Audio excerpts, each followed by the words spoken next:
সর্বস্তরের মানুষের শ্রদ্ধা, ভালোবাসা আর রাষ্ট্রীয় সম্মাননায় চিরনিদ্রায় শায়িত হলেন ২১শে পদকপ্রাপ্ত বরেণ্য শিল্পী মোস্তফা মনোয়ার। বাদ আসর বনানী কবরস্থানে তাকে দাফন করা হয়। এর আগে কেন্দ্রীয় শহীদ মিনারে গুণী মানুষটিকে শেষ শ্রদ্ধা জানান শিল্পী, সংস্কৃতিকর্মী ও শুভানুধ্যায়ী সহ সর্বস্তরের মানুষ।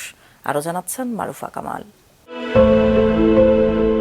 শিল্পী মোস্তফা মনোয়ার শিল্পাঙ্গনের ব্যতিক্রমী এক প্রিয় ব্যক্তিত্ব। একসময় তার রং তুলির ছোঁয়ায় জীবন্ত হয়ে উঠত ক্যানভাস, এখন সবই স্মৃতি। কেন্দ্রীয় শহীদ মিনার প্রাঙ্গণে নিথর দেহে শায়িত এই মানুষটিকে দুপুরে জানানো হয় রাষ্ট্রীয় সম্মাননা। তিনি শুধু একজন চিত্রশিল্পী নন, বাংলাদেশের সাংস্কৃতিক আন্দোলনের অন্যতম অগ্রসৈনিক। তাকে শেষবারের মতো বিদায় জানাতে কেন্দ্রীয় শহীদ মিনারে ভিড় করেন সহকর্মী, শিল্পী, সাহিত্যিক, সংস্কৃতিকর্মী সহ অগণিত মানুষ। ফুলের শ্রদ্ধায় স্মরণ করেন তাদের প্রিয় মোস্তফা মনোয়ারকে। এর আগে বাংলাদেশ টেলিভিশনে হয় প্রথম জানাজা। অংশ নেন সহকর্মী ও শুভানুধ্যায়ীরা।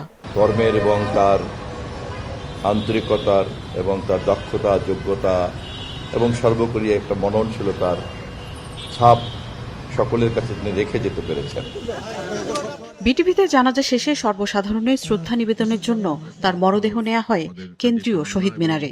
শ্রদ্ধা জানান সব শ্রেণী পেশার মানুষ, স্বাক্ষর করেন শোক বইয়ে, স্মৃতিচারণ করেন তার নান্দনিক কর্মজীবনের, জানান তার শূন্যতা পূরণ হওয়ার নয়। পাপেট নিয়ে তিনি যে গুরুত্বপূর্ণ কাজ করেছেন, একটা আধুনিকতা দিয়েছেন পাপেট শিল্পকে, সেটা কোনোদিন ভোলার নয়।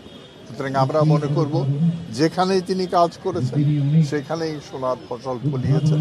নিঃসন্দেহে তিনি আমাদের বাংলাদেশের শিল্প সংস্কৃতির ক্ষেত্রে একটা খুবই উল্লেখযোগ্য ভূমিকা পালন করেছেন। ভীষণ শূন্যতার মধ্যে পড়ে যাচ্ছি আমরা, জানি না আদৌ তার জায়গাটা পূরণ হবে কিনা। একজন মানুষকে আমরা বাংলাদেশ আসলে ধারণ করতে পারিনি, আমরা তাকে মূল্য দিতে পারিনি, আমরা আমাদের বহু কাজ তার থেকে পাওয়ার কথা ছিল। ঢাকা বিশ্ববিদ্যালয়ের কেন্দ্রীয় মসজিদে দ্বিতীয় জানাজা শেষে পাপেট শোর অন্যতম কারিগর মহান এই শিল্পীর মরদেহ নেওয়া হয় চারুকলা অনুষদে। সেখানে শিক্ষক, শিক্ষার্থী, সংস্কৃতিকর্মী ও বিভিন্ন শ্রেণী পেশার মানুষ আবারও শ্রদ্ধা জানান। এরপর মরদেহ দাফন করা হয় বনানী কবরস্থানে। মুস্তাফা মনোয়ারের মৃত্যুতে দেশের শিল্প সংস্কৃতির এক উজ্জ্বল অধ্যায়ের অবসান হলেও তার সৃষ্টিশীলতায় বেঁচে থাকবেন দেশের সাংস্কৃতিক ইতিহাসে। বিশেষ অবদানের স্বীকৃতি স্বরূপ তিনি পেয়েছেন ২১শে পদক, মেরিল প্রথম আলো আজীবন সম্মাননা সহ বহু পুরস্কার।